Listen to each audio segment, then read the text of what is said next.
Quand Jean Castex prend la tête de la RATP, Amélie de Montchalin devient ambassadrice de France à l'OCDE. Ayant perdu aux législatives de juin 2022, elle a été contrainte de quitter le ministère de la Transition écologique dans la foulée, et a été officiellement nommée à ce nouveau poste le 23 novembre 2022. Une reconversion qui fait couler beaucoup d'encre, comme le rappelle le Canard enchaîné du mercredi 30 novembre 2022, son salaire se situerait autour de 10 000 € nets par mois, somme qui avait été révélée par le journaliste Olivier Truchot dans un tweet, la semaine passée. Elle bénéficierait également d'un chauffeur. Le journal satirique a tenté de mener l'enquête, mais les avantages alloués à Amélie de Montchalin n'ont pas été confirmés par les différentes instances auprès desquelles il a essayé d'obtenir des réponses.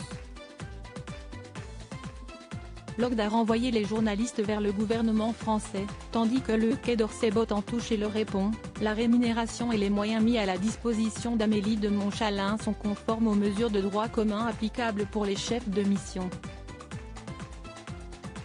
Un salaire un peu plus élevé que lorsqu'elle était ministre et un manque d'expérience en diplomatie, ont fait naître une grogne qui n'est pas près de redescendre chez les commentateurs de la vie politique française.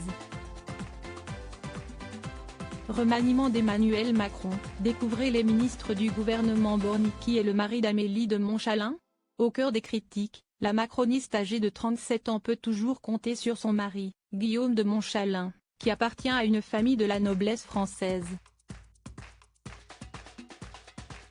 Membre de Consumer and Marketing Sales et prix Saint du Boston Consulting Group, un cabinet international de conseil en stratégie jusqu'en 2020, ce diplômé d'EC Paris est aujourd'hui en charge du suivi et de l'accompagnement de la performance des entreprises au sein d'Eurazeo, une société d'investissement française.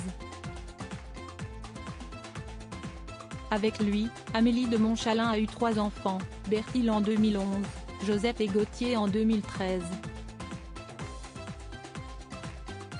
En l'épousant en 2008, Amélie Beaumier, de son nom de jeune fille, est entrée dans la dynastie de Lombard de Montchalin, une famille subsistante de la noblesse française depuis 1669, originaire de la Bresse, dans le nord-est de la France.